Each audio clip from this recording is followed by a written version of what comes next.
Shalom pemercaya yang diberkati oleh Tuhan Yesus. Apa kabar di hari ini? Saya percaya semuanya baik.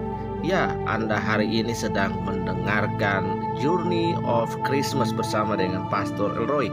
Dan saya berharap podcast ini dapat menjadi berkat bagi kita semua. Tuhan Yesus memberkati. Sahabat yang dikasihi oleh Tuhan Yesus, apa kabar di hari ini? Damai sejahtera Allah dari tempat yang maha tinggi bagi semua kita yang berkenan kepadanya. Sahabat yang diberkati oleh Tuhan, saya mempercayai bahwa hari ini menjadi hari yang luar biasa, hari yang baik, karena Tuhan bekerja dalam segala hal untuk mendatangkan kebaikan bagi setiap Anda dan saya di hari ini. Nah sahabat, podcast kita masih terambil dari Matius pasal yang ketiga. Hari ini menjadi tema kita adalah bertobatlah sebab kerajaan surga sudah dekat. Nah, mari sebelum kita mendengarkan podcast ini, kita berdoa terlebih dahulu. Bapa, kami bersyukur untuk hari ini. Terima kasih buat penyertaan-Mu. Kami yakin Tuhan dan percaya pemeliharaan-Mu jauh melampaui apa yang sendiri kami takutkan, yang kami pikirkan. Tuhan, itu ternyata bahwa Engkau bekerja dalam segala hal untuk mendatangkan kebaikan bagi kami, bahwa pertolongan kami datang daripada Engkau. Berkati podcast kami hari ini, biar di masa-masa Adventus ini kami dihibur, kami dikuatkan untuk terus mempercayai Allah, dan ada nilai kebenaran yang mengubah kami sehingga kami memasuki puncak perayaan Natal dengan pengertian yang baru. Dalam nama Tuhan Yesus kami bersyukur. Haleluya. Amin. Nah sahabat yang dikasihi oleh Tuhan Yesus, Matius 3 ayat 1 berkata bahwa pada waktu itu tampillah Yohanes Pembaptis di padang gurun Yudea dan memberitakan bertobatlah kerajaan surga sudah dekat. Sahabat yang dikasihi oleh Tuhan, berita tentang kerajaan surga mungkin sering kita dengar. Akan tetapi pernahkah kita turut memberitakan kerajaan itu? Ini menjadi sebuah pertanyaan penting bagi kita yang harus kita jawab. Nah sahabat yang dirahmati oleh kasih karunia, berita tentang kerajaan surga dicetuskan pertama kali oleh Yohanes yang kita kenal sebagai Yohanes Pembaptis. Pernyataan Yohanes ini dicatat oleh 3 Injil sinopsis. Kita dapat membacanya pada Markus, Lukas, dan Yohanes. Kita dapat melihat di situ. Yohanes Pembaptis dan penulis Injil Yohanes adalah orang yang berbeda. Siapakah Yohanes Pembaptis? Ia adalah anak Zakaria dan Elisabet.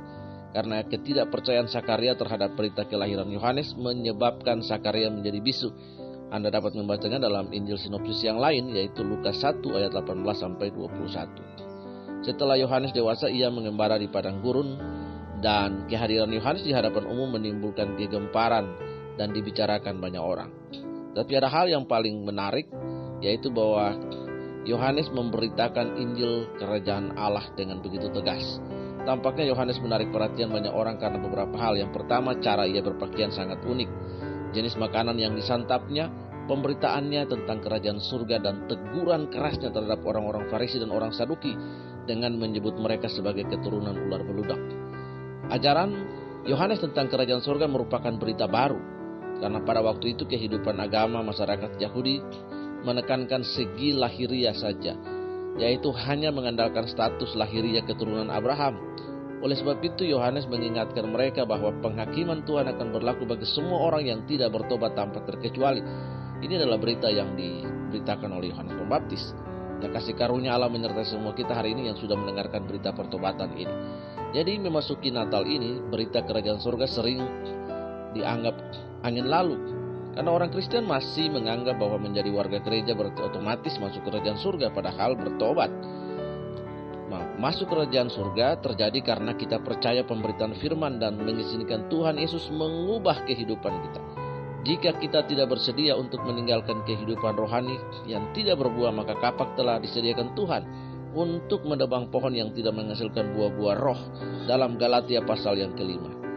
Jangan mengaku pengikut Kristus kalau kehidupan Anda tidak mau berubah.